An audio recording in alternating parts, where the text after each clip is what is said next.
Today's headline is How the Wolverine Discovered the Lead Mine. A fact. It says, I was a young man 10 years ago, and like some other young men I wot of who did the same thing and returned lighter than they went, I drifted out west. My locale for the time being was in the easterly part of Michigan, but I once ventured westward as far as Wisconsin. There are swarms of suckers, hoosiers, buckeyes, corncrackers, and wolverines, eternally on the qui vive in them parts, a migratory race of bipeds who float about from spot to spot, squatting for the nonce, wherever their fancy or interest may incline them. And a rougher set of men will rarely be met with, saving the genuine voyagers or trappers, so notorious for their hardihood. A green-looking individual turned up suddenly one morning in the vicinity of a backwoods mining settlement, and according to his own account, he had come from a desperate ways off, in search of something to do. A linsey woolsey jacket, considerably the worse for wear, was slung over his shoulder. His pants were made of toe cloth, a pair of coarse cowhide brogans ornamented his feet, and the gear which protected his head might have answered an excellent turn to sift ashes through. In brief, his town ensemble looked very much like the breaking up of a hard winter. He sauntered leisurely up to a knot of workmen, and drawing from his side pocket a huge soft cracker, he commenced munching it. "Mornin', stranger," said one of the hands at length. "Mornin' yourself, cap'n. Which way?" "None in particular." "Well, stranger, where do you hail from?" "Well, I hails from all around the lot." "From the east?" "Well, yes, I reckon." "What news?" "None as I knows on." "You're short, kinda." "Well, you'll find me long enough, perhaps." The conversation was suspended. The Wolverine continued to munch his biscuit, and the miners perused their labors. But the biscuit finally disappeared, and the stranger, who had taken considerable interest in their operations, had approached within speaking distance again. "Well, they do say the bank's busted."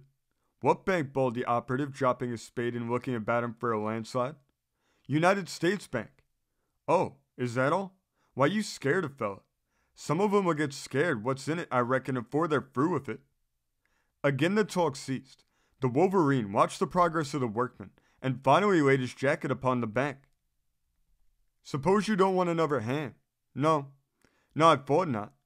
Here one of the party in a green roundabout, who imagined himself considerably more than a match for half a squirrel like the green one, and who appeared like the overseer of the gang, proposed to him that he should pay Scott for the crowd, and he would then show him where he could set up the digging trade on his own account. Drinks all around, mind. "Sartin, just fetch on your prairie dew for the whole lot, and darn the expense." A capacious caddy of the liquor was procured, and the party had a jolly time at the expense of the newcomer. The liquor disposed of, he asked for directions to the site where he should commence operations. "Well, stranger," said the knowing one, with a side wink to his men, "begin anywhere. Try under the old tree yonder." "The big shady tree across the lot? There?" "Yes. Thank you. It looks like a right smart spot." "Hope you'll have a pretty good time of it," added the overseer, and the party separated. The Wolverine went at it in right good earnest, with a borrowed pick, and long before sunset, as luck would have it, he struck a lead. Having satisfied himself in reference to the location, he covered up his tracks, and returned to the lead mine. "Say, cap'n, you're rather hard on a poor fella." "Eh, what luck, stranger?" "Luck, you said? Well, don't you know what you call luck? I've been a-swinning over there about 10 hours, a whole day lost, smack, and not even a red cent made yet." "Oh, try again," said the sharpen. "You'll do." "Well, maybe so, and maybe not. Where's the owner of that patch?" "I own this land, all about." "Maybe you wouldn't like to sell that there lot." "But I should, though." "What do you take for that lot?" "Oh, you may have it at the government price. There's 80 acres. "I'll take that lot, Mr. What-you-call-him." "You will?" "Yes, mister, and here's your putty." As our Wolverine pronounced this last sentence, he drew forth a ragged bandana, in one corner of which was stowed away a goodly quantity of the shiners. The $100 were soon told out.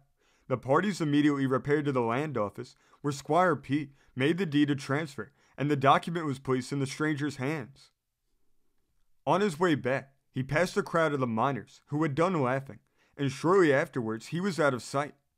Next morning, bright and early, the Wolverine was at work under that tree, with 2 assistants, and by noontime a very showy vein of ore had come to light, within a few feet of the ground surface.